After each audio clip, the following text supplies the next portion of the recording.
يبدو أن تقلص حظوظ المنتخب الوطني في بلوغ ربع نهائي كأس إفريقيا جعل حالة من التسيب تخيم على أجواء تحضيرات المنتخب الوطني لمباراة السنغال.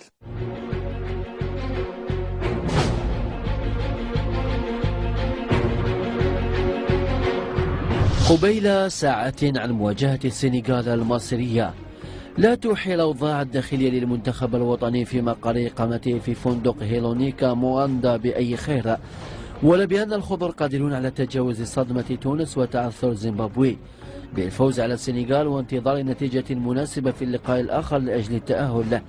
ولا يعد السبب فقط للتأثر النفسي للاعبين لأنهم خيبوا الجمهور الجزائري، بل لأن الشرخ صار كبيرا جدا بينهم وبين الناخب الوطني جورج ليكانس، وقد وصل الأمر إلى حد تبادل الاتهامات في الأروقة بين اللاعبين ومدربهم، ما يوحي بأن الأمور خرجت تماما عن السيطرة وصار المنتخب رهينة صراع وحسابات شخصية. ويحمل الكثير من اللاعبين ليكانس مسؤولية مهزلة الغابون بسبب التحضيرات السيئة التي قاموا بها خاصة على الصعيد البدني، مستدلين بنحس الإصابات الذي ضرب غالبية التعداد. في المقابل البلجيكي يرى أن المسؤولية تقع على عاتق لاعبيه الذين اتهمهم بالغش وافتقاد المسؤولية. وفضلا عن كل هذا يعيش المنتخب الوطني ساعات قليلة قبل مواجهة المصرية حالة من التسيب في ظل عدم التزام اللاعبين بالقانون الداخلي وتصرفهم بكل حرية في أوقات تناول وجبة الإفطار، عكس ما كان عليه الحال في حقبة المدرب الكوبوسني وحيد حاليلوزيتش.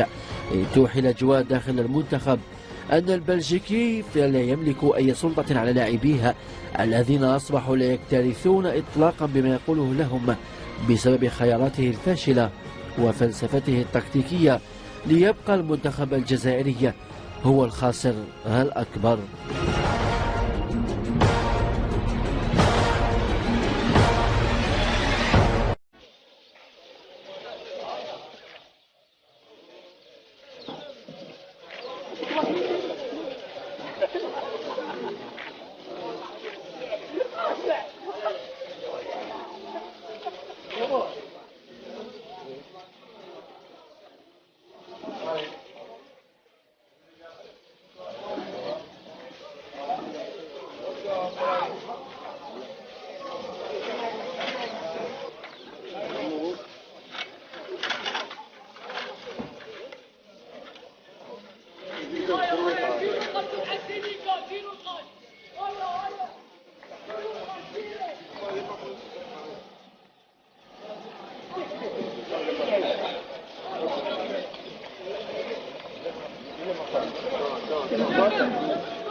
With me. Yeah, with me.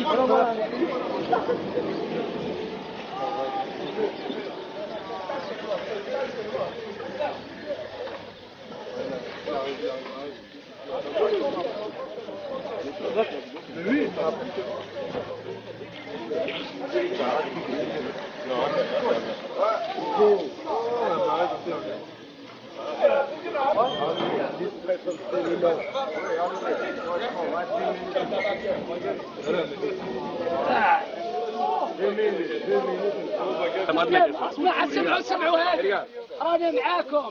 اللي يحب ليكيب ناسيونال في الضراء وفي السراء يحب ليكيب ناسيونال. هذه هي. احنا شوف يا جماعه، احنا نحبوا الاسلام، احنا نحبوا ليكيب ناسيونال في السراء وفي الضراء، احنا نحبوا الاعلام.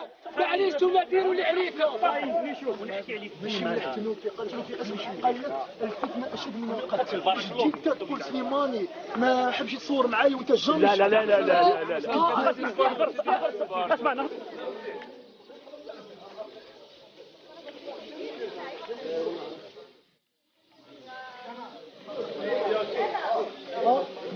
خلينا نصور. قال لي على انا دخلت نصور.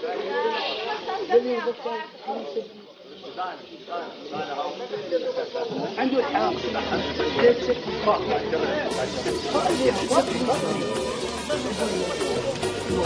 السلام عليكم.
تاني الكاميرا الثانية هنا بسرعة عشان اعمل تقليل.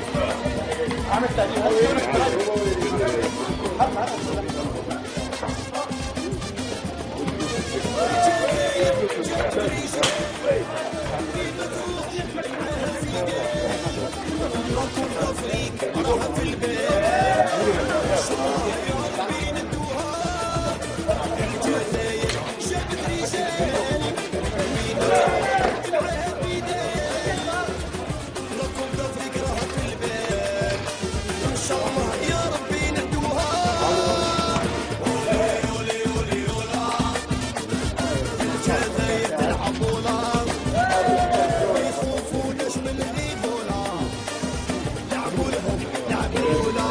شايف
We're funny, not.